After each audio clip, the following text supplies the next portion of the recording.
Hello everyone, Amit Kumar this side. तो दोस्तों, आज मैंने निफ्टी में पुट साइड ट्रेड लिया था। यहाँ देखिएगा, पहला ट्रेड 1:08 पर था। दूसरा मैंने अभी थोड़ी देर पहले लिया था, 5-10 मिनट पहले। तो जो सेकंड ट्रेड था उसमें मैंने स्टॉप लॉस नहीं रखा था, मतलब उसमें सीटीसी एग्जिट कर गया मैं, क्योंकि वो एक पैनिक वेस ट्रेड था। मतलब अगर मैं एंट्री ले रहा हूँ तो वहाँ पे पैनिक मोमेंटम होना चाहिए, अगर नहीं होगा तो मैं एग्जिट कर दूंगा। इसको मैं आपको एंड में समझाऊंगा। ये भी एक अच्छा सेटअप है, आपको मैं बताता हूँ। तो पहले ट्रेड में देखिएगा, 174 पे एंट्री है, 165 पे एग्जिट है, मतलब 10 पॉइंट का स्टॉप लॉस था इसमें। उसके अकॉर्डिंग पहले ट्रेड में मैंने लॉस लिया है और दूसरे में मैं सीटीसी निकला हूँ। तो ये देखिएगा मेरी पोजीशन। तो यहाँ पे 1300 का लॉस है, ठीक है। और जो सेकंड ट्रेड था उसमें तो कुछ लॉस था ही नहीं। तो जो अगर मैं चार्जेस को जोड़ूँ यहाँ पे, तो हमारा जो ये ब्रेक इवन कह दिया, 1500 का लॉस आ जाएगा, ठीक है। तो मैं चार्ट पे समझाता हूँ आपको ट्रेड के पीछे का लॉजिक को। तो सबसे पहले देखिएगा, मेरे पास जो एंट्री मेथड है वो बहुत सारे हैं। उसके हिसाब से आज एक ट्रेड बना था यहाँ पे, इसके ब्रेकडाउन पे वो ट्रेड बना था, लेकिन मैंने ये वाला ट्रेड एग्जीक्यूट नहीं किया, ठीक है। क्योंकि अभी जो एंट्री मेथड मैं यूज़ कर रहा हूँ वो मैंने आपको अपनी वीडियोस में कई बार बताया है कि बाइंग स्विंग बनता है तो ऐसे ट्रेड लेंगे, और अगर सेलिंग स्विंग बनता है तो ऐसे ट्रेड लेंगे। यही दो एंट्री मेथड अभी मैं यूज़ कर रहा हूँ, ठीक है।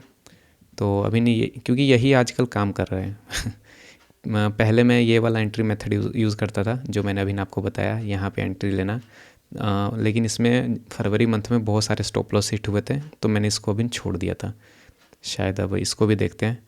तो सबसे पहले मैं आपको अपनी एंट्री समझा देता हूँ। तो यहाँ देखिएगा, मेरी एंट्री जो हुई है वो ट्रेड्स में यहाँ पे हुई है, इस कैंडल में।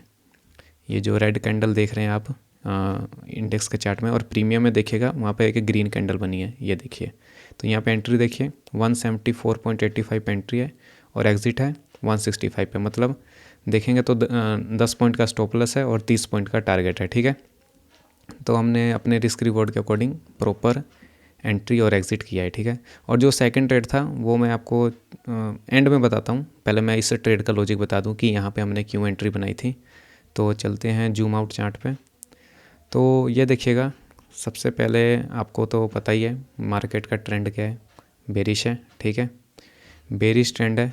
और कल मैंने आपको बताया था कि कल हम बाइंग ट्रेड कैसे लेंगे, क्योंकि आप क्लोजिंग देखिएगा, कल की क्लोजिंग जो है वो बुलिश थी, ठीक है।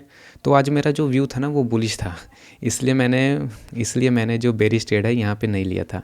आप समझे होंगे क्यों मैंने यहाँ पे ट्रेड नहीं लिया, क्योंकि जो मेरा व्यू था ना वो बुलिश था। तो सबसे पहले देखिए बुलिश क्लोजिंग है। उसके बाद मॉर्निंग का स्विंग देखिए कौन सा बना है, सेलिंग स्विंग बना है, ठीक है।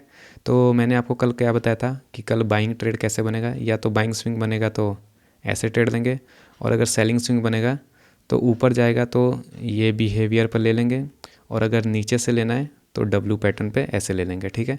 तो इसमें से ये वाला बिहेवियर बनने की मेरी एक्सपेक्टेशन थी कि ये वाला बिहेवियर आज बनेगा, इसीलिए मैंने यहाँ पर सेलिंग ट्रेड नहीं लिया, ठीक है।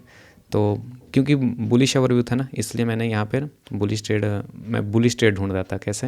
अगर आप इस चार्ट पर देखेंगे तो मैं सोच रहा था कि सेलिंग स्विंग बना है। मैं अब थोड़ा आपको डिटेल में एक्सप्लेन करूँगा, क्योंकि अब सब्सक्राइबर बढ़ गए हैं तो अच्छे खासे मुझे व्यूज़ भी आ रहे हैं, कि मतलब लोगों को कमेंट आ रहे हैं कि वीडियोस पसंद आ रही है। तो मैं आपको अच्छे से समझाता हूँ। सबसे पहले सेलिंग स्विंग बना, ये बाइंग स्विंग बना, ये नीचे आया। तो इसके बाद मुझे लग रहा था कि ये ऊपर जाके नीचे आके फिर ऐसे ब्रेक कर देगा। तो इसके बिहेवियर पे मैं यहाँ पे बाइंग के लिए तैयार था, सेलिंग के लिए मैं रेडी नहीं था, ठीक है। इसलिए मैंने यहाँ पे सेलिंग ट्रेड नहीं लिया। तो देखिएगा, तो यहाँ पे सेलिंग तो अवॉइड होगी। तो उसके बाद मैंने यहाँ पे बेरिश ट्रेड क्यों लिया, तो इसका लॉजिक देखिएगा क्या है। सबसे पहले देखिएगा, ट्रेडर्स यहाँ पे जो बायर आए थे मॉर्निंग में, वो सब यहाँ पे उनका फेलियर हो गया था। क्यों? क्योंकि इंट्राडे लो ब्रेकडाउन हो गया था, ठीक है। इंट्राडे लो ब्रेकडाउन हो गया। इंट्राडे लो ब्रेकडाउन होने के बाद अगर आप इस पूरे बिहेवियर को एक स्विंग मान लें, ठीक है, स्विंग मतलब इसको आप सेलिंग स्विंग मान लें, ठीक है। सेलिंग स्विंग मानने के बाद यहाँ पे देखिएगा, इसको पूरा आप सेलिंग स्विंग मान लीजिए। फिर उसके बाद यहाँ से क्या हुआ, बायर आया, नीचे गया, फिर बायर आया, बायर कंटिन्यूशन नहीं कर पाया, तो इसके बेस पे मैंने यहाँ पर बेरिश ट्रेड लिया। अब देखिएगा जो मैंने आपको बिहेवियर बताया वो बना कि नहीं। सेम बिहेवियर पे मैं कई दिनों से ट्रेड ले रहा हूँ। इसी बिहेवियर पे मैंने कल भी ट्रेड लिया था यहाँ पे। अगर आपने वीडियो देखी होगी तो कल हमने प्रॉफिट किया था। यहाँ पे इसी बिहेवियर पे मैंने यहाँ पे ट्रेड लिया था। तो कल हमें प्रॉफिट हुआ था और आज स्टॉप लॉस हो गया। चलिए कोई बात नहीं, स्टॉप लॉस और प्रॉफिट तो होना ही है, ये मार्केट का रूल है।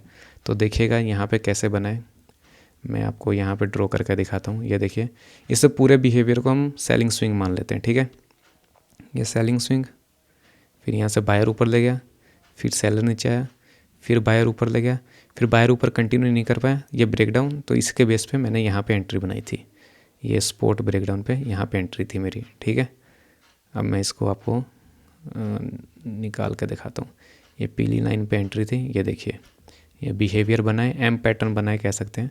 तो उसके बेस पे मैंने यहाँ पे एंट्री ली और प्रीमियम में देखिएगा तो इस कैंडल में मेरी एंट्री हुई, ये बड़ी सी रेड कैंडल। प्राइस हमारे साइड भी गया थोड़ा सा, लेकिन आखिर में एसएल हिट कर दिया। अगर मैंने एसएल बड़ा रखा होता 20 पॉइंट का, तो शायद अभी हमारा एसएल हिट नहीं हुआ था। लेकिन आज 20 पॉइंट का एसएल रखने का मतलब नहीं था आज। क्यों? क्योंकि आज एक्सपायरी थी और एक्सपायरी के दिन ना मोमेंटम जो है वो थोड़ा फास्ट होता है। तो मैंने सोचा यहाँ पे एंट्री लूँगा तो फास्ट मोमेंटम होगा, तो मैं जल्दी से ट्रेड को एग्जिट कर लूँगा। इसलिए मैंने 10 पॉइंट का स्टॉप लॉस रखा था और क्वांटिटी ज़्यादा ली थी, ठीक है। तो आप, आई होप आप ये मेरा व्यू समझ गए होंगे कि क्यों मैंने यहाँ पे बुलिश ट्रेड लिया था। सिंपल लॉजिक था। पहले तो ओवरव्यू मेरा बुलिश था, ठीक है। बुलिश ओवरव्यू का फेलियर हो गया। फेलियर होने के बाद यहाँ पे एक बेरिश बिहेवियर बना और उसका जो बिहेवियर है उसके एंट्री बना, यहाँ पे स्ट्रक्चर प्रॉपर बना था, तो इसलिए मैंने यहाँ पे बेरिश ट्रेड दिया। ये बेरिश ट्रेड सक्सेसफुल भी हो जाता, लेकिन आज मोमेंटम नहीं हुआ। ऐसा मैं क्यों कर रहा हूँ? क्योंकि इसी बिहेवियर पे इस दिन भी ट्रेड बना था, ये देखिएगा, यहाँ पे देखिए, इस दिन बाइंग स्विंग था, फिर सेलिंग आई, फिर यहाँ पे देखिएगा ये बायर ट्रैप हुआ है यहाँ पे, उसके बेस पे यहाँ पे एंट्री थी। लेकिन मैंने इस दिन एंट्री नहीं ली थी, तो मैंने इसीलिए आज एंट्री ली। मुझे लगा आज भी मोमेंटम होगा। चलिए, हमने रिस्क मैनेजमेंट के अकॉर्डिंग ही लॉस लिया है। अब मैं आपको दूसरी एंट्री बता देता हूँ जिसमें कि अब प्रॉफिट साइड जा रहा है। ये वाली एंट्री देखिएगा, यहाँ पे एंट्री हुई थी 186 पे, ठीक है। तो मैंने जैसा कहा इसमें मेरा स्टॉप लॉस नहीं था, तो इसको लगाने का कोई मतलब नहीं बनता। 1 मिनट टाइम फ्रेम पे मैं दिखाता हूँ। हालांकि मोमेंटम आया, लेकिन बहुत देर बाद आया। ये देखिएगा, इस बड़ी सी ग्रीन कैंडल में एंट्री थी 186 पे। यहाँ पे पता मैं कैसी मोमेंटम एक्सपेक्ट कर रहा था। यहाँ पे एंट्री लेते ही मोमेंटम एकदम शार्प होना चाहिए था। यहाँ पे मेरी एंट्री हुई 186 पे, तो यहाँ पे एक बड़ी सी कैंडल बननी चाहिए थी, लेकिन वो बनी नहीं। ऐसा मैं क्यों कर रहा हूँ? सबसे पहले तो आप मेरी टाइमिंग देखिए। मैं 2 बजे बाद ट्रेड लेना पसंद नहीं करता हूँ। ये किसी किसी दिन ही मैं लेता हूँ जिस दिन मुझे थोड़ा एक्सपेक्टेड रहता है कि पैनिक मोमेंटम आ सकता है। ऐसा आपने देखा होगा कई बार कि मार्केट में 2 बजे के बाद एक शानदार मोमेंटम होता है। अगर मैं आपको दिखाऊं किसी दिन, तो ये देखिए, इसी को दिन को देख लीजिए। इस दिन देखिए 2:15 पे एक कैसा शानदार मोमेंटम आया है, इस दिन आया है। और किसी किसी दिन आता है, हर रोज़ नहीं आता है। इसलिए मैंने यहाँ पे भी देखिए, यहाँ पे भी आया है पर थोड़ा मोटा है। ये देखिए, ये कैंडल देखिए, ये वाली, ये रेड कैंडल 2:10 नीचे टाइमिंग देखिए, 2:15 की बनी है, एकदम शार्प। और बिहेवियर देखिए, प्रॉपर बिहेवियर बना है। सेलिंग, एक सेकंड में बना के दिखाता हूँ। सेलिंग स्विंग, बायर गया, फिर नीचे आया, फिर बायर ऊपर लेके नहीं गया, ये पैनिक। इसी को मैं ट्रेड करना चाहता था आज। ऊपर से आज एक्सपायरी थी, तो प्रीमियम जो है बहुत तेज़ भागते अगर मेरा व्यू सही जाता तो। और मैंने वैसे भी उसमें स्टॉप लॉस तो रखा नहीं था। ऐसा मैं क्यों कह रहा हूँ आपको पता ही है। मेरी एंट्री लेते ही मैंने एग्ज़िट कर दिया। अगर आप देखेंगे, यहाँ पे एंट्री हुई 186 पे। जब ये कैंडल रिवर्स करने लगी, यहाँ पे देखिए 187 पे मैंने ट्रेड को एग्ज़िट कर दिया। क्यों? क्योंकि वो मैंने आपको क्लियर बता दिया, मुझे पैनिक एक्सपेक्टेड था। अगर पैनिक नहीं आ रहा तो ट्रेड को रखने का कोई मतलब नहीं है, बेकार में लॉस हो जाएगा। ये ट्रेड मैं बहुत कम लेता हूँ, आज मैंने लिया है इसलिए मैंने आपको बता दिया, नहीं तो मैं ऐसे ट्रेड में लेता नहीं हूँ। वैसे भी मैं 2 बजे के बाद ट्रेड लेना अवॉइड ही करता हूँ। तो आज का तो ट्रेड हो गया ट्रेडर्स। आज के लिए इतना ही। मैंने आपको लॉजिक बता दिया है, व्यू भी समझा दिया और एंट्री मेथड भी मैंने आपको बता दिया कि बिहेवियर बना था यहाँ पे, इसलिए एंट्री ली थी। तो मैंने पोजीशन भी दिखा दिया है। अगर आप मेरी डायरी में देखेंगे तो कल का जो ट्रेड था वो 4500 का प्रॉफिट था। अगर आप यहाँ देखेंगे ट्रेडर्स, तो मैंने हर एक दिन 2 या 4 ही ट्रेड लिए हैं, सिर्फ 2 दिन को छोड़ के, ठीक है। अब मैं अपना रिस्क मैनेजमेंट अच्छे से फॉलो कर पा रहा हूँ ड्यू टू यूट्यूब, क्योंकि यूट्यूब पे मैंने वीडियो बनानी है, तो मैं अब प्रॉपर बिहेवियर पे ही ट्रेड लेता हूँ, ठीक है। तो आज के लिए इसको मैं पहले हाइड कर देता हूँ। तो आज के लिए इतना ही ट्रेडर्स, मिलते हैं नेक्स्ट वीडियो में। जाते जाते वीडियो को लाइक और कमेंट करके बताइएगा आपको किस टॉपिक पे वीडियो चाहिए, कोई स्पेसिफिक टॉपिक हो या फिर आपको कोई क्वेश्चन हो तो ज़रूर बताइएगा, मैं रिप्लाई ज़रूर दूंगा या तो मैं वीडियो बना दूंगा। तो मिलते हैं नेक्स्ट वीडियो में। Thank you so much.